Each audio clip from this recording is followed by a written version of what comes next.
Hello, everyone, and thank you for joining us for a Learning and Growing webinar series on unique needs for students who are veterans. Our presenter today is Kaylin Green of SUNY Empire State University. We are happy to have Kaylin back for another Learning and Growing webinar. My name is Sidra, and I'll be your moderator today for Hawks Learning. We will have a live Q&A session after the presentation, so please enter any questions you have into the chat module or even the chat box as we go, and we'll answer them at the end. I'll now hand it over to our presenter. Thank you so much for that. I first want to thank Hawks for having me back. I really enjoyed doing these presentations, and I think it's a fabulous opportunity for people to really be sharing information that they learn in the educational field. So thank you for that. Today's focus, we are focusing on veterans and unique needs that veterans as students have. I'm Dr. Kaylin Green, and before I get into my presentation, I wanted for us to kind of think about how do you know, or how do we tell if our students are veterans or current active military? Do your student services department tell you? Does a mentor tell you? Is it up to you as the instructor, or if you play the role as a mentor, is it up to you to inquire and find this information out? I really want us to kind of keep that in mind as how do you find out if your students are active military or are veterans. So keep that in the back of your mind while we go through this. And at the end, we'll have a wonderful chat. And I want to hear about some of this information. I'm going to share my screen here. All right, so veterans as students. So first, kind of a little bit of basic information. Who is a veteran? Who is a veteran? A person who has served in active military, naval, airspace, or space stations of the United States and was discharged or released under conditions other than dishonorable. So it includes a wide variety of people depending on how they were discharged, but it has to be not dishonorable discharge. And this is kind of a question that we get a lot working with veteran students of, what if I have a student who says, yes, I'm a veteran, but I served in the military, but I'm not qualified as a veteran because I was discharged under dishonorable terms. What we like to tell these students is specifically that legally we cannot offer specific grants and services to those students, but what we can do is offer them emotional and additional supports as a human being who did do work for us in the military space, especially if your university has a veteran center or a veteran safe space. Oftentimes, the people who run those safe spaces will offer that space to people who have been in active military, even though they were dishonorably discharged. This is that kind of, how do we support people in every and any way sense of the term, as just being human beings. So we can offer that emotional, that physical support, letting them enter the space with their comrades, with people who understand the things that they're going through, understand how they see the world, even though they may not have the formal legal label of a veteran because of their type of discharge. It's important for veterans or anyone who serves in the military to feel welcomed and feel supported in the community that they're in. And as we know, our college or university, our educational settings, that is a form of a community. So we want those people to really feel comfortable to express themselves, to enter that space, and to feel safe there. We want them to feel as though they're part of the group, regardless of their possible discharge. So what are the different types of branches of military? I think a lot of us know those basic ones, the Army, right, the Air Force, and the Marines. But we also have to remember that we have the Marine Corps, who are part of the Navy, the naval branch. We have the Air Force, we have the Army, we have Space Force, which is fairly new. So those are our military personnel who do enter space or are part of the space projects. And then we have the Coast Guard and the National Guard. These are also both part of military, and they do qualify as veterans. A lot of people are not aware that the Coast Guard and National Guard are formal veterans as well. So it's something to really keep in mind, that it's not just those three ones that we see a lot in TV and the movies, right? We see the Army, we see the Air Force, and we see the Navy all the time in media. But there are other branches of our people who put their life on the line and spend time of their life protecting us and our country. So we want to make sure that we're really aware of all the different type of people and what they could be doing in those different branches of government. So common characteristics of student veterans. These are some characteristics that we want to be aware of. We want to be aware that our students who are possible veterans are commonly between the ages of 24 to 40. Okay, Empire State University, where I'm a professor at, majority of our students are atypical or non-traditional students. So this is a wide variety of our student population anyways. Empire State University actually has the biggest population of active engaged students who are active military or veterans. And we're very, very proud of this fact. This is one of the reasons why I wanted to jump into this presentation, because we're currently talking about how do we support this student population better. And the way we learn about it is by talking about it to other people and people giving me ideas and me giving you ideas to support the student population. 47% of student veterans have children, and 47% of them are married. Keeping this in mind when you have a student who's a veteran who has a family to care for at home, who is juggling possible children or partner illnesses and issues, they have more going on. So being aware of that if you have a student who identified as a veteran, there's almost 50% chance that they have children at home they're supporting, and that they have a loved one at home as well who they quite possibly could be also supporting. 67% are first generation college students. This is a very high number. A lot of our military personnel go directly from high school into the military for job and for pay and for security, or for a wide variety of reasons. So that oftentimes when they get to us in the college setting, they don't have any college background. And a lot of times our military personnel do have previous family who were in the military as well. So that first generation college student really creates unique needs for these students. They often don't have somebody at home who understands what they're going through from an educational standpoint. They may have the most supportive family at home. Nothing to do with support, right? This has to do with understanding the nuances of navigating college life, of navigating financial aid, of navigating, finding that balance of when to do homework when I have 3 kids at home and a husband or wife who wants to spend time with me, of course. So when we have first generation students, we have to keep in mind those students may not have anyone helping them or guiding them through the process. They might need a little bit of extra hand-holding or encouragement to move forward through all the different paperworks and processes that we know we have as colleges and universities. They're very difficult for a lot of people to manage, especially if someone who doesn't have anyone who knows the processes. 75% of student veterans are attending full-time status. That means they're financial aid and they're taking the full 12 to 16 credit load, but that's a lot of classes, especially for someone who may be freshly back from the military, trying to figure out their mental health status or some physical ailments. So keeping that in mind too, that if you have a student who identified as a veteran, chances are they're a full-time student, and that's a lot for someone to take on. So just be aware of that. Veteran students often report finding it difficult to find like-minded peers. We spoke a little earlier about the importance of students feeling as if they're part of the community, feeling connected to their student body, right? When students feel connected to their student body and their campus, they're more apt to complete the program. Veteran students often say, the other students here aren't like me. They're not as dedicated as I am. They're not as serious about college as I am. And part of this is because our veteran students, they may be in that higher tier of age group. They may already have children and family at home. They are very serious about their education to move themselves forward in life. And they may see their classmates as not quite serious about the program.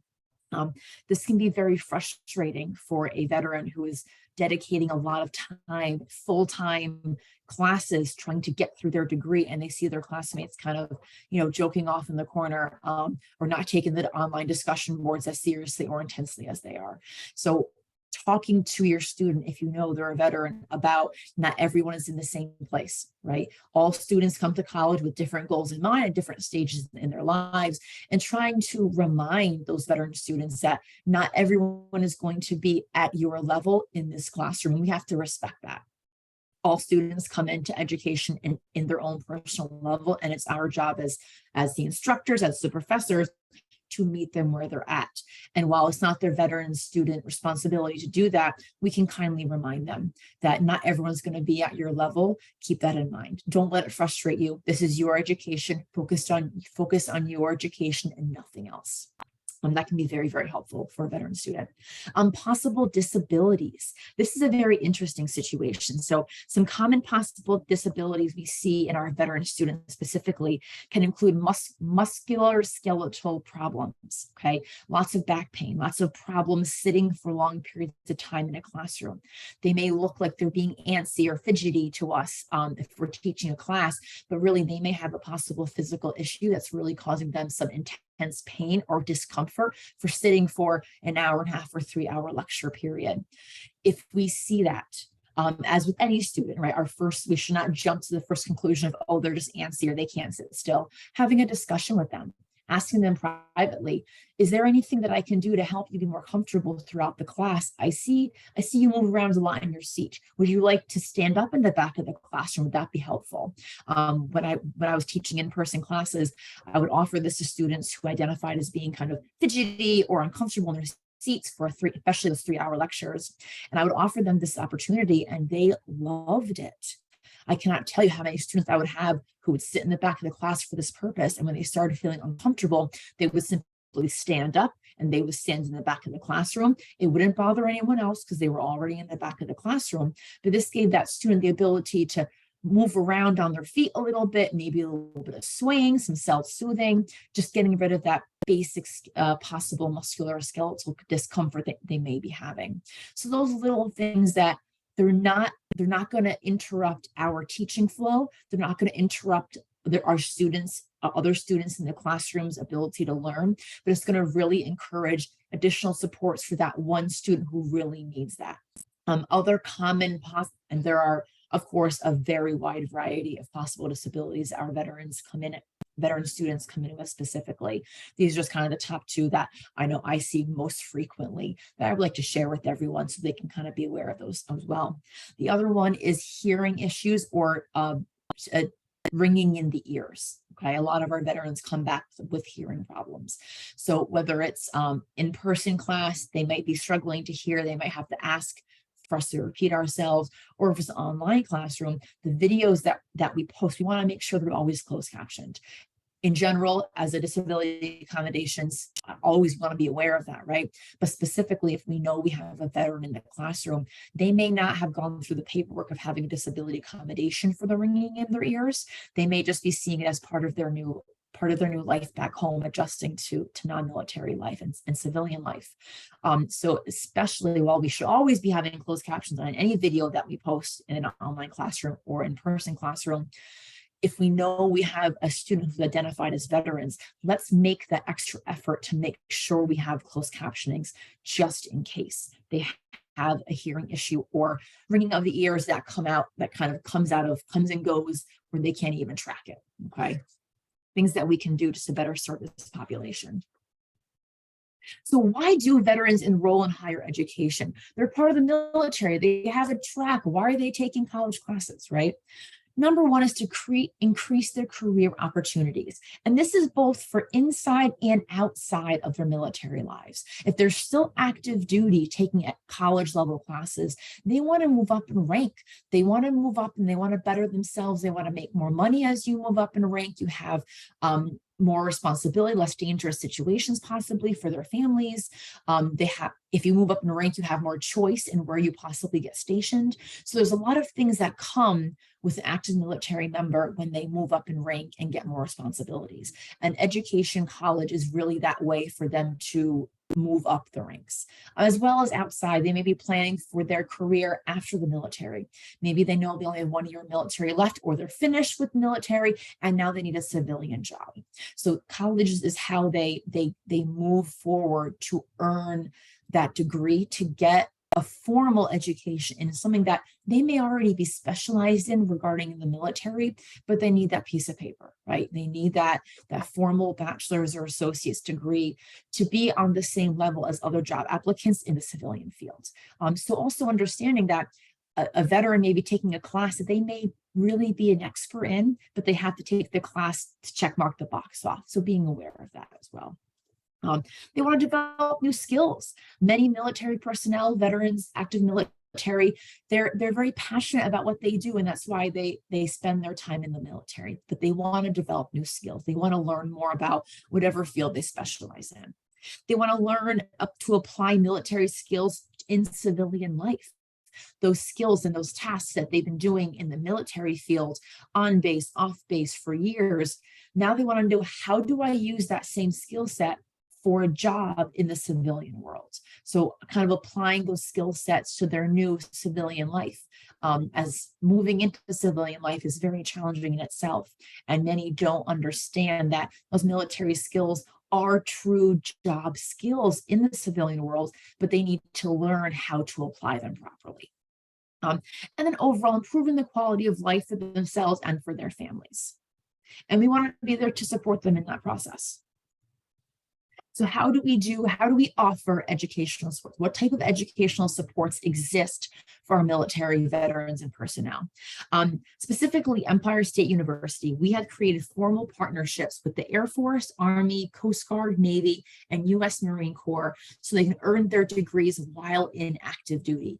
I cannot tell you the amount of students I have who are in my online classes who are active military overseas. They often cannot tell me where they are, but they tell me, I'm active military. If I go missing for 3 weeks, I'm not ignoring you. I may be out on a situation and have no more contact because of no cell service. And I love when they tell me that, so I can be aware. And I tend to track those students a little bit more closely so I can be aware of the days they post, so I can look out for them for that situation.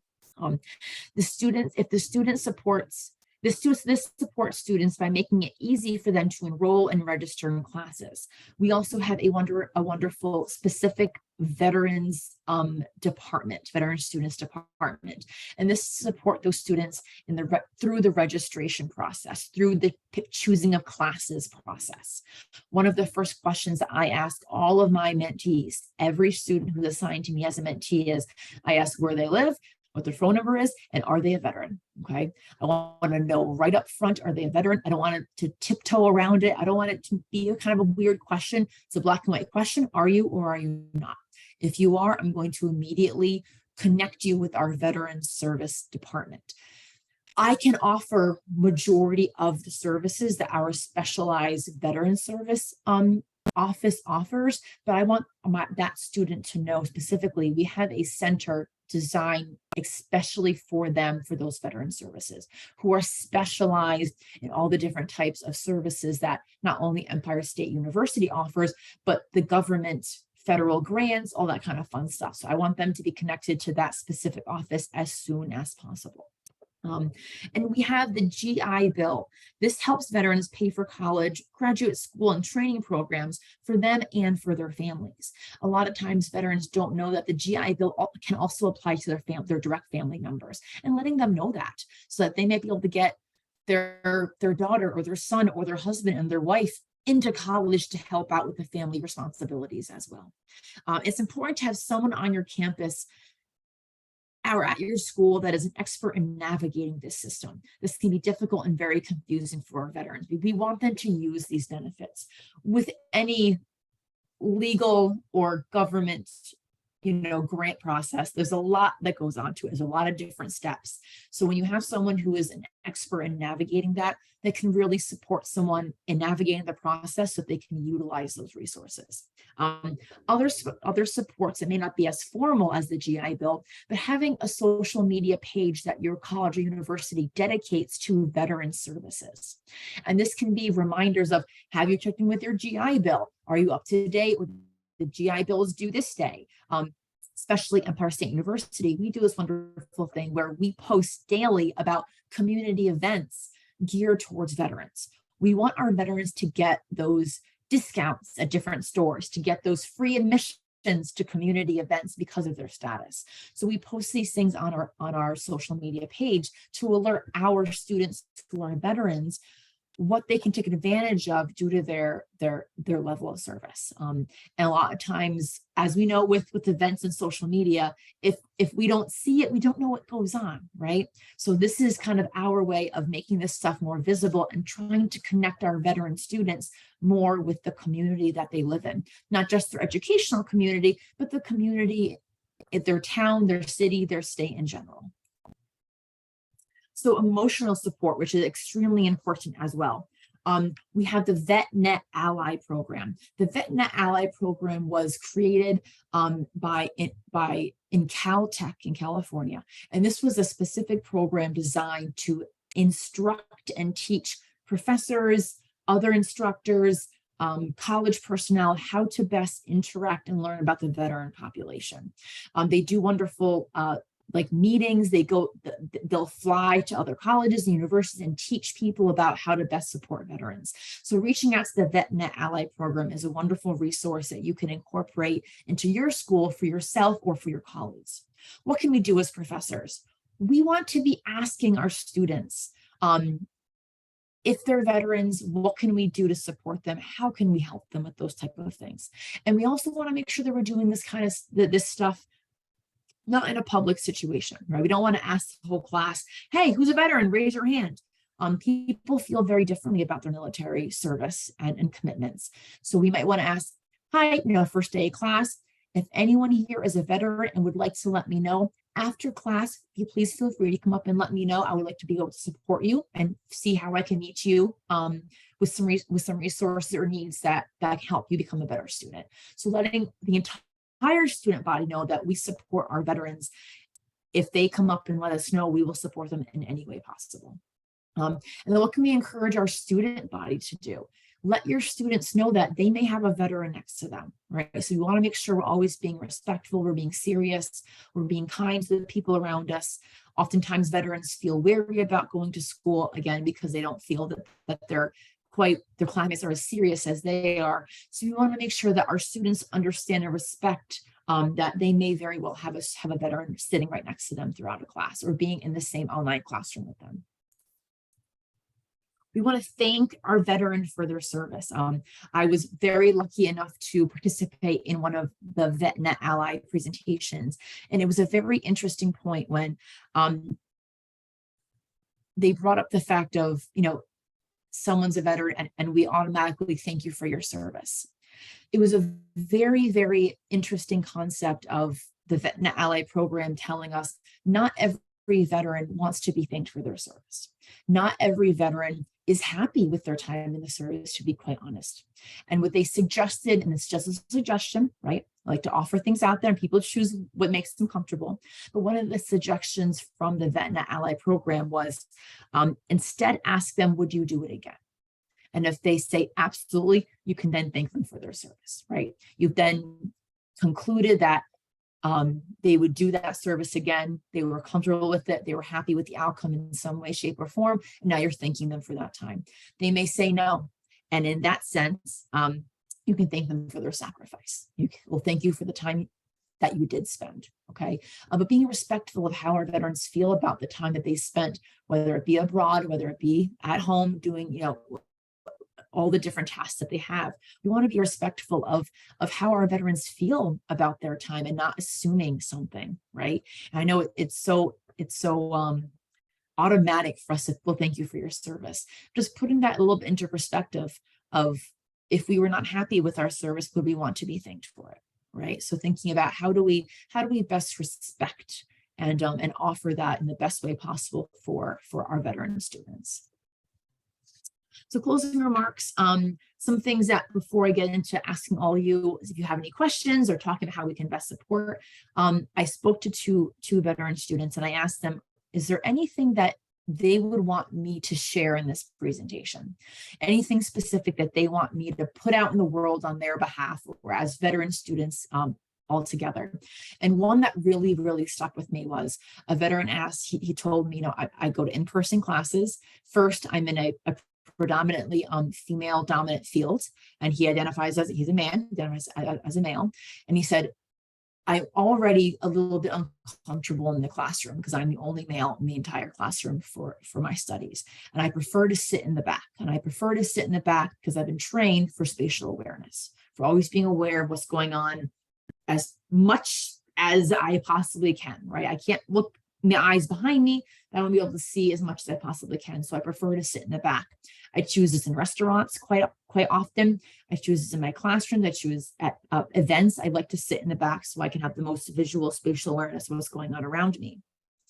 And they said in one of the classes, the teacher made a very clear announcement that anyone who sits in the back of the class is lazy and should move to the front of the class.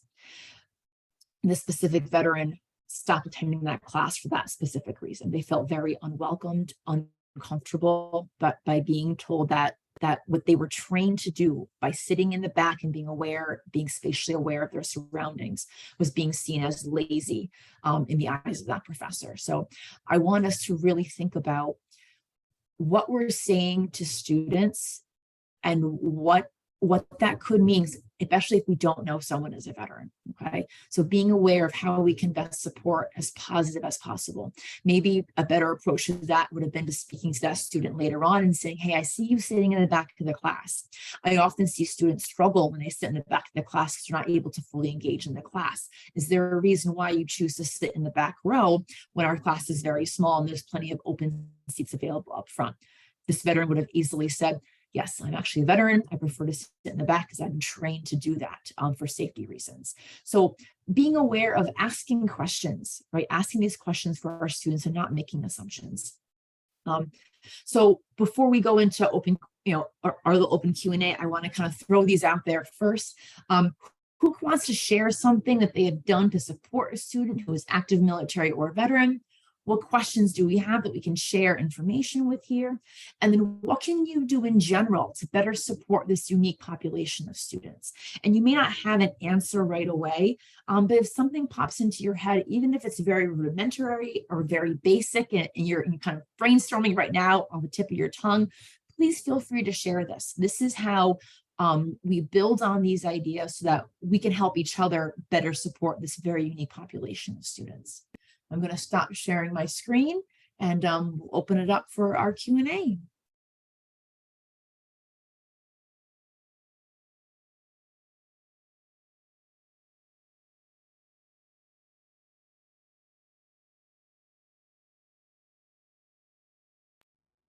I have a question.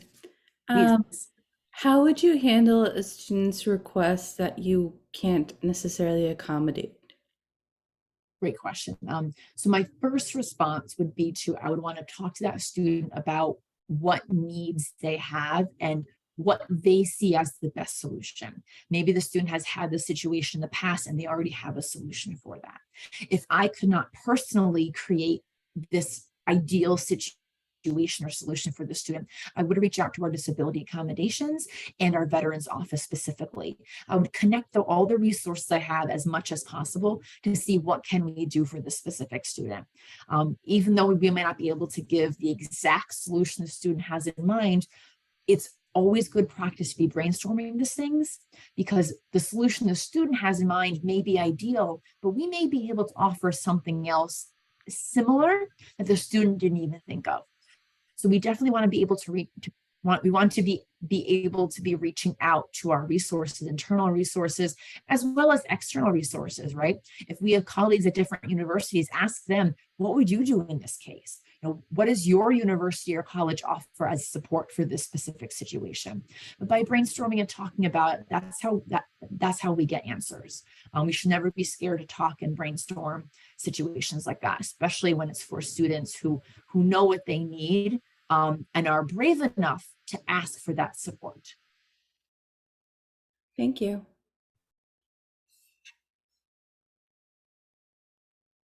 I don't see any other questions. Do you have any? Oh, wait, there's a comment.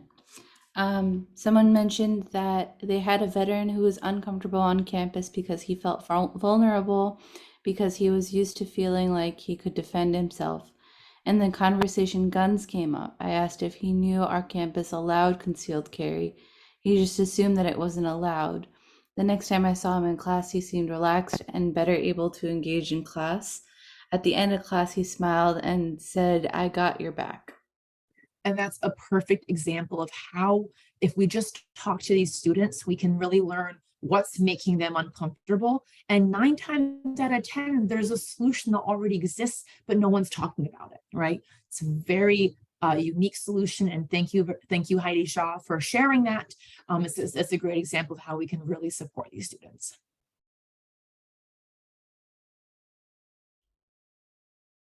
Any other wonderful ideas or brainstorms or things that they've done? This is really how we share this information so that we have a better arsenal to better support these students.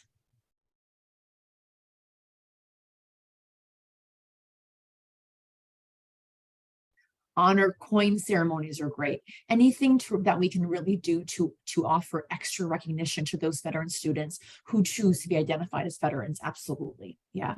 Vet centers are really great at working towards these type of things.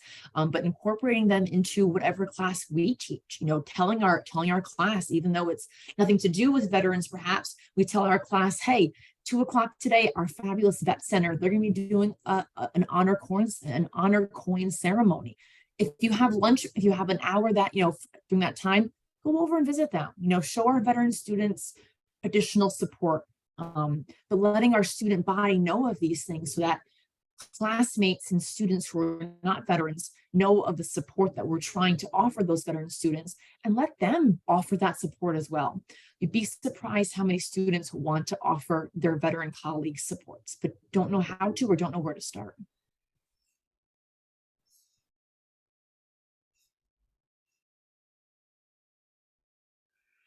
Thank you, Gloria, very much. All right, great. I don't see any other questions. Do you have any closing remarks for us? I want to thank all who participated and who joined me for this, as well as those who are watching the recording later. Thank you for watching this, because your time in watching this really shows that you have a passion to learn how to support these students to the best of your ability. And this is how we do that, by sharing information, talking about it, sharing with your colleagues the things that you've done, the things that maybe you wish you did, so that moving forward, they can practice those skills as well. So thank you. Thank you so much. All right, that looks like all the time we have. Thank you, Kaylin, and thank you all for attending today. We will be emailing you a link to view the recording of this webinar once it's available. If you or any of your fellow instructors are interested in presenting for our Learning and Growing webinar series, please submit your proposals to the Learning and Growing webinar, which I'm going to, Learning and Growing website, which I'm going to go ahead and link in the chat right now for easy access. These free webinars are brought to you by Hawks Learning, an innovative educational courseware company.